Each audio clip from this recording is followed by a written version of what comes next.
इयत्ता 9वी विषय मराठी पाठ क्रमांक 19 पाठाचे नाव आहे प्रीतम।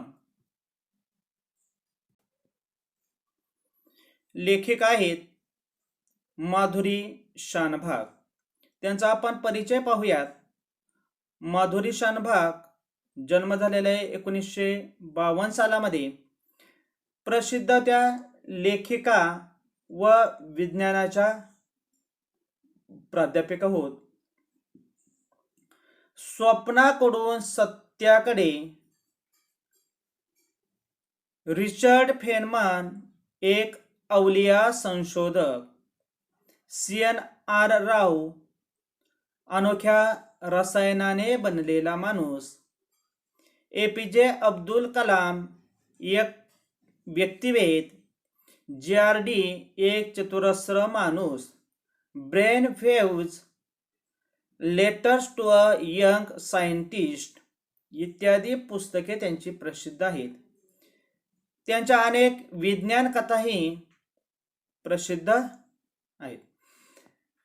विद्यार्थी मित्रांनो, पाठाच्या अनुषंगानं केळवण हा एक पाठामध्ये शब्द आलेला आहे। केळवण म्हणजे मुंज किंवा लग्न प्रसंगी संबंधितांना मुहूर्ताच्या आधी दिलेली मेजवानी म्हणजेच केळवण होय। आपण पाठाची मध्यवर्ती कल्पना पाहूयात। प्रस्तुत पाठात प्रीतम नावाच्या मुलाची कौटुंबिक परिस्थिती, भावनिक स्थिती यांचे वर्णन या पाठामध्ये करण्यात आलेले आहे। आई वडिलांच्या प्रेमाला पारखे झालेल्या प्रीतमला लेखिकेच्या वात्सल्याने व आपलेपणाच्या वर्तनाने उभारले। तसेच विद्यार्थी व शिक्षक यांच्यातील नाते यांचे हृदयस्पर्शी वर्णन या पाठामध्ये करण्यात आलेले आहे। या पाठाच्या अनुषंगानं काही आपण कृती प्रश्नांचा या ठिकाणी आढावा पाहूयात। या पाठाचा आपण 3 भागामध्ये आढावा घेणार आहोत। पहिला जो काही भाग आहे म्हणजे कृती पहिली। आता खाली जो उतारा दिलेला आहे, जो पाठ दिलेला आहे, त्या पाठाच्या अनुषंगानं काय आपण नंतर कृती प्रश्न पाहणार आहोत, त्याची उत्तरं पाहणार आहोत। चला तर मग प्रत्यक्षात पाठाला आपण सुरुवात करूया। दुसरीच्या वर्गावरती मी नेहमीप्रमाणे हजेरी घेत होते। लेखिका सांगतात की नेहमीप्रमाणे लेखिका ह्या दुसरीच्या वर्गावरती हजेरी घेत होत्या। प्रीतम लुथरा, जोशी, कुलकर्णी, देशपांडे, पाटील या नामावलीत हे वेगळे नाव माझ्या चटकन लक्षात आले। लेखिका सांगतात की जोशी, कुलकर्णी, देशपांडे, पाटील ही जी काही आडनाव आहेत, ही आडनाव लेखिकेनं ऐकलेली होती। आपण सुद्धा ती आडनाव या ठिकाणी ऐकलेली आहेत। परंतु प्रीतम लुथरा हे जे काही नाव आहे, हे नाव थोडंसं वेगळं आहे। हे चटकन लेखिकेच्या लक्षात आलं होतं। हजर एक किरकोळ मुलगा उठून उभा राहिला। हजेरी घेत असताना वेगवेगळ्या प्रकारची आडनावं म्हटल्यानंतर त्याच्यातील हजर म्हणून एक मुलगा पटकन उठून उभा राहिला। तो मुलगा अतिशय किरकोळ असा होता। किडकिडीत अंगकाठी, रया गेलेला युनिफॉर्म म्हणजे शालेय गणवेश आणि खांदे पाडून दिनवाने भाव चेहऱ्यावर असलेला प्रीतम मान खाली घालून हळूच माझ्याकडे बघत होता। लेखिका सांगतात की अतिशय किरकोळ, किडकिडीत अंगकाठी आणि रया गेलेला युनिफॉर्म घातलेला, त्याचबरोबर खांदे पाडून अगदी केविलवाणा भाव चेहऱ्यावरती असलेला असा प्रीतम हा मान खाली घालून हळूच लेखिकेकडे बघत होता. त्याच्याकडे एक दृष्टिक्षेप टाकत मी पुढचे नाव उच्चारले. त्या वर्गाला मी पहिल्यांदाच वर्ग शिक्षिका म्हणून शिकवत होते. लेखिका सांगतात की हा जो काय दुसरीचा वर्ग होता, त्या दुसरीच्या वर्गाला पहिल्यांदाच वर्ग शिक्षिका म्हणून लेखिका शिकवत होत्या. ते वेगळे नाव म्हणूनच माझ्या लक्षात राहिले. थोडे दिवस गेले आणि उमजत गेले की प्रीतम अगदी एकलकोंडा, घुमा, अबोल, कुणाशीही न मिसळणारा असा मुलगा आहे. काही दिवस गेल्यानंतर लेखिकेला उमजत गेलं म्हणजे काय तर समजत गेलं प्रीतम हा कसा मुलगा आहे. तर प्रीतम हा एकलकोंडा, घुमा, अबोल, कुणाशीही न मिसळणारा असा हा मुलगा आहे. याच्यावरती कृती प्रश्न आपण तयार करू शकतो. प्रीतम असा मुलगा होता. त्याचं पहिलं उत्तर सांगता येईल एकलकोंडा, दुसरं उत्तर सांगता येईल घुमा, तिसरं उत्तर सांगता येईल अबोल, चौथं उत्तर सांगता येईल कुणाशीही न मिसळणारा. तो कधीही कुठल्याही उपक्रमांमध्ये भाग घेत नाही, कसा बसा काठावरती पास होतो. लेखिका सांगतात की शाळेमध्ये कोणत्याही उपक्रमामध्ये हा प्रीतम कधीही भाग घेत नसे. जेमतेम काठावरती तो प्रत्येक वर्षी पास होत असे. वर्गात शिकताना खूपदा खिडकी बाहेर रिकाम्या आकाशाच्या तुकड्याकडे टक लावून बघत राहतो. प्रीतम ज्यावेळेस वर्गामध्ये बसत असे, ज्यावेळेस बाई त्याला शिकवत असत किंवा बाई वर्गामध्ये शिकवत असत, तेव्हा तो अनेकदा खिडकीच्या बाहेर रिकाम्या आकाशाच्या तुकड्याकडे एकसारखा टक लावून बघत राहत असे. एकदा त्याच्या निबंधात इतक्या चुका निघाल्या की मी त्याला थांबवून घेतले आणि म्हटले, नीट मराठीही लिहिता येत नाही. एकदा बाईने निबंध लेखन करण्यासाठी दिलेला होता आणि ज्यावेळेस प्रीतमची वही बाईने घेतलेली होती, निबंध तपासायला त्याने सुरुवात केलेला होता, त्यावेळेस त्या निबंध लेखनामध्ये इतक्या चुका होत्या की त्या ठिकाणी बाईने त्याला थांबवलं आणि विचारलेलं आहे की तुला मराठी सुद्धा नीट लिहिता येत नाही, तुझ्या आई वडिलांना मला ताबडतोब भेटायला सांग.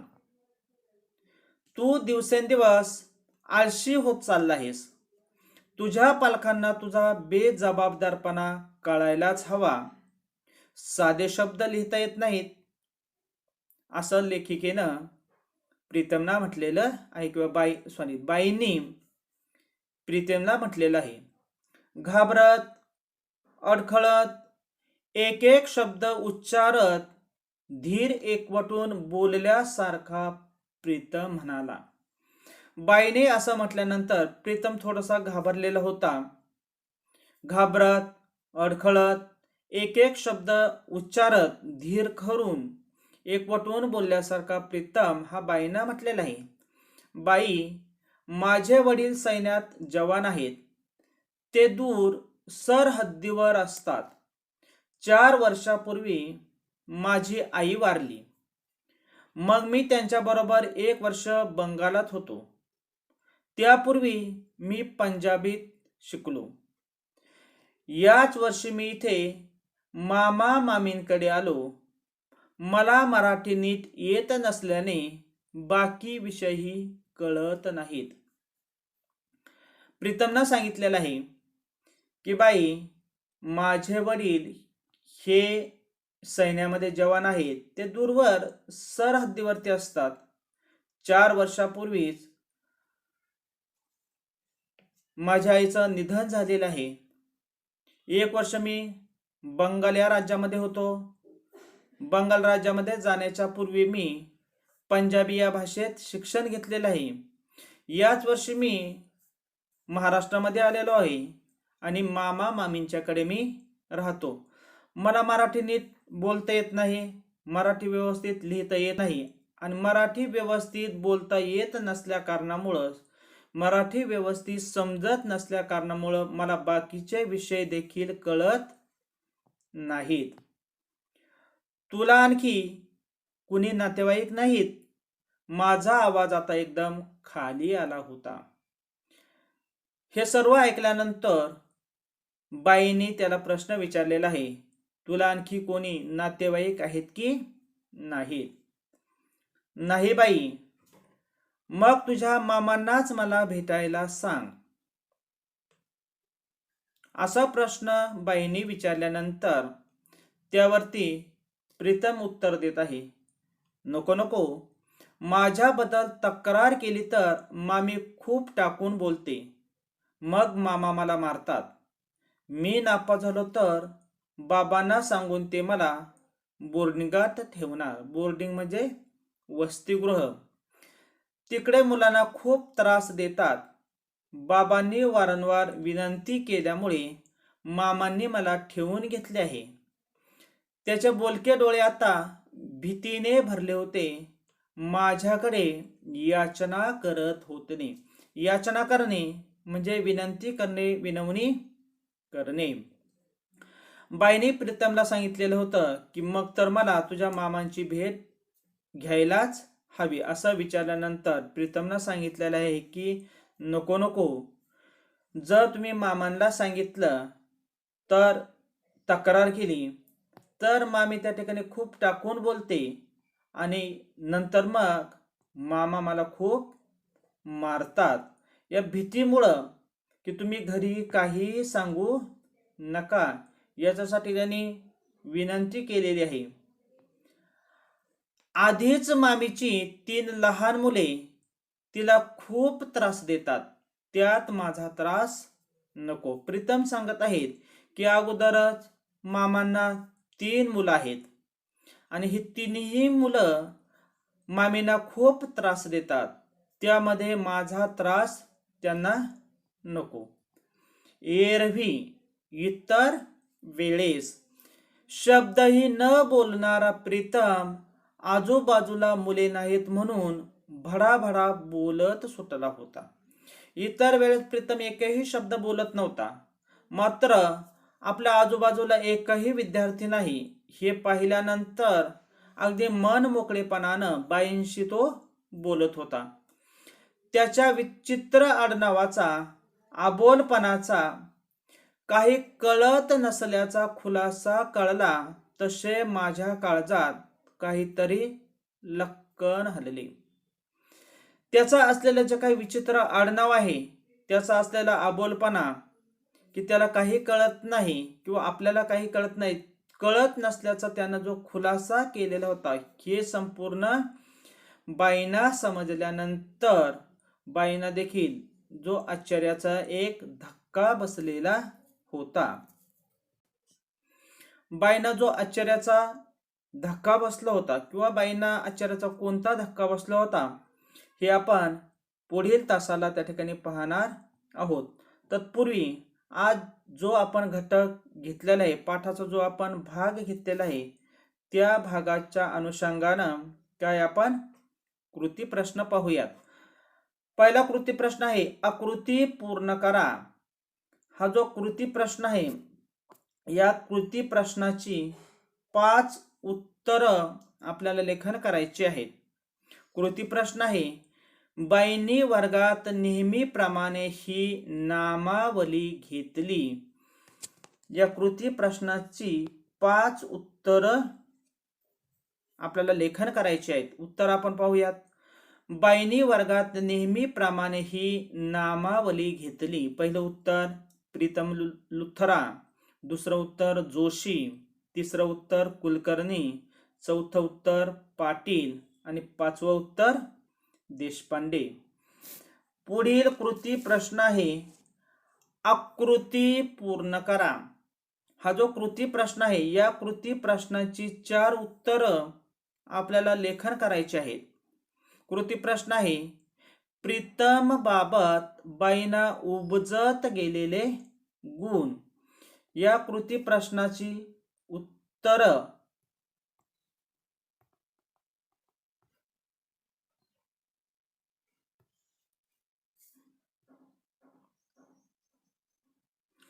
पहिलं उत्तर आहे एकल कोंडा, दुसरं उत्तर आहे अबोल, तिसरं उत्तर आहे घुमा आणि चौथं उत्तर आहे न मिसळणारा.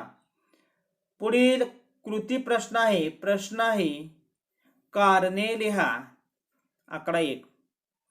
प्रीतमला मराठी नीट येत नसे कारण. त्याचं उत्तर आहे प्रीतमचे वडील सैन्यात जवान होते. त्यांच्याबरोबर प्रीतम 1 वर्ष बंगालमध्ये होता. त्यापूर्वी प्रीतम व त्याचे वडील पंजाबमध्ये होते. त्यापूर्वी प्रीतमने आपले शिक्षण हे पंजाबी भाषेमध्ये घेतलेले होते. त्या कारणामुळे त्याला मराठी नीट येत नसे. पुढील प्रश्न आहे एका वाक्यात उत्तरे लिहा. आकडा 1. प्रीतम शाळा शिकण्यासाठी कोणाकडे आला होता? उत्तर, प्रीतम शाळा शिकण्यासाठी मामाकडे आला होता. आकडा 2. प्रीतमच्या वडिलाला कशाची नोकरी होती? उत्तर, प्रीतमचे वडील सैन्यात जवान होते. प्रश्न 5 आहे रिकाम्या जागी योग्य शब्द भरा. आकडा 1. त्याचे बोलके डोळे आता ... भरले होते. उत्तर, त्याचे बोलके डोळे आता भीतीने भरले होते. आकडा 2. तुझ्या पालकांना तुझा ... कळवायलाच हवा. उत्तर, तुझ्या पालकांना तुझा बेजबाबदारपणा कळवायलाच हवा. व्याकरण घटकावरती आपण कृती प्रश्न पाहूयात. पहिला कृती प्रश्न आहे समानार्थी शब्द लिहा. चटकन, लवकर. रया, तेज, शोभा किंवा कांती. दृष्टिक्षेप म्हणजे कटाक्ष. दुसरा प्रश्न आहे विरोधार्थी शब्द लिहा. अवघड विरुद्ध सोपे, साधे विरुद्ध भारी, थोडे विरुद्ध जास्त, बोलका विरुद्ध मुका. प्रश्न तिसरा आहे खालील शब्दापासून अर्थपूर्ण शब्द तयार करा. आकडा 1. अडखळत. त्याचं उत्तर खत, अडखत, तडक इत्यादी. दुसरा शब्द आहे आडनाव. उत्तर नाव, आड, वड, आव, आडव. पुढचा कृती प्रश्न आहे जोड्या लावा. विशेषण आणि विशेष्य यांच्या आपल्याला जोड्या लावायच्या आहेत. विशेषण दिलेले आहेत किरकोळ, दिनवाने, थोडे, साधे. विशेष दिलेले आहेत शब्द, मुलगा, भाव, दिवस. विशेषण आणि विशेष्य यांच्या आपल्याला जोड्या लावायच्या आहेत. उत्तर, डाव्या बाजूला विशेषण आणि उजव्या बाजूला विशेष्य. पहिलं विशेषण आहे किरकोळ. उत्तर, मुलगा. दिनवाने विशेष्य भाव, विशेषण थोडे, विशेष्य दिवस, विशेषण साधे, विशेष्य शब्द. म्हणजे किरकोळ मुलगा, दिनवाने भाव, थोडे दिवस, साधे शब्द. पुढचा कृती प्रश्न आहे सहसंबंध सांगा. पहिलं उदाहरण दिलेलं आहे मामी टाकून बोलते. जशी मामी टाकून बोलते तसे मामा काय करतात? तर उत्तर, जशी मामी टाकून बोलते तसे मामा मारतात. आकडा 2, जसे बोलके डोळे तसे आडनाव कसे? त्याचं उत्तर, जसे बोलके डोळे तसे विचित्र आडनाव. कृती प्रश्न 6 आहे. खालील सामासिक शब्दांचे विग्रह करून समास ओळखा. शब्द, विग्रह आणि समास असं वर्गीकरण आपण त्या ठिकाणी करणार आहोत. शब्द दिलेले आहेत. पहिला शब्द आई वडील, दुसरा शब्द वारंवार. त्याचं उत्तर पाहूयात. पहिला शब्द आहे आई वडील, त्याचा विग्रह आई आणि वडील. समासाचा प्रकार द्वंद्व समास. दुसरा शब्द आहे वारंवार, त्याचा विग्रह आहे प्रत्येक वारी आणि समासाचा प्रकार आहे अव्ययीभाव समास. कृती प्रश्न 7 आहे. कोष्टक पूर्ण करा. शब्द, प्रत्यय, विभक्ती. आपल्याला शब्द दिलेले आहेत, काही ठिकाणी प्रत्यय दिलेले आहेत, तर आपल्याला विभक्ती लेखन करायची आहे. काही ठिकाणी आपल्याला विभक्ती दिलेली आहे तर प्रत्यय आपल्याला ओळखायचा आहे. शब्द आहेत सैन्यात, मराठीही, आकाशाच्या, वर्गाला. सैन्यात आपल्याला या ठिकाणी प्रत्यय दिलेला आहे, विभक्ती ओळखायची आहे.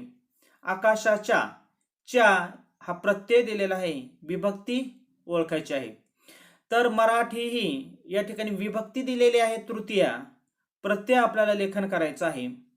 वर्गाला या ठिकाणी विभक्ती द्वितीया येते, प्रत्यय या ठिकाणी आपल्याला लेखन करायचा आहे. त्याचं उत्तर पाहूयात. पहिला शब्द आहे सैन्यात, प्रत्यय त, विभक्ती सप्तमी.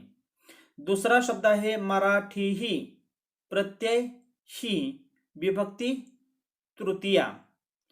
तिसरा शब्द आहे आकाशाच्या, प्रत्यय च्या, विभक्ती आहे षष्टी. पुढील शब्द आहे वर्गाला, प्रत्यय आहे ला, या ठिकाणी विभक्ती येते द्वितीया. पुढील कृती प्रश्न आहे वाक्प्रचाराचा अर्थ लिहा. पहिला वाक्प्रचार आहे टाकून बोलणे, त्याचा अर्थ मनाला लागेल असे बोलणे. दुसरा वाक्प्रचार आहे टक लावून पाहणे, त्याचा अर्थ एकसारखे पाहणे. पुढील कृती प्रश्न आहे लेखन नियमानुसार अचूक शब्द ओळखा. आपल्याला 4 शब्द दिलेले आहेत, 3 शब्द चुकीचे आहेत, 1 शब्द बरोबर आहे. दिनवाने या ठिकाणी 4 शब्द दिलेले आहेत. उत्तर दिनवाने, दला दुसरी वेलांटी आणि न बाणचा. दुसरं उदाहरण त्या ठिकाणी आहे किंवा शब्द दिलेला आहे प्रीतम. 4 शब्द दिलेले आहेत, 3 शब्द चुकीचे दिलेले आहेत, 1 शब्द आपल्याला बरोबर लेखन करायचं आहे. त्याचं उत्तर प्रीतम, पला दुसरी वेलांटी या ठिकाणी लेखन करायची आहे. कृती प्रश्न 10 आहे. खालील वाक्यात योग्य विराम चिन्हे योजा. म्हणजे जे आपल्याला वाक्य दिलेलं आहे, मग तुझ्या मामांनाच मला भेटायला सांग, हे वाक्य आहे. या ठिकाणी आपल्याला योग्य विराम चिन्हांचा वापर करायचा आहे. वाक्य सुरू होण्यापूर्वी डबल अवतरण चिन्ह या ठिकाणी आपल्याला लेखन करायचं आहे आणि वाक्याची सुरुवात करायची आहे. त्याचं उत्तर डबल अवतरण चिन्ह, मग तुझ्या मामांनाच मला भेटायला सांग.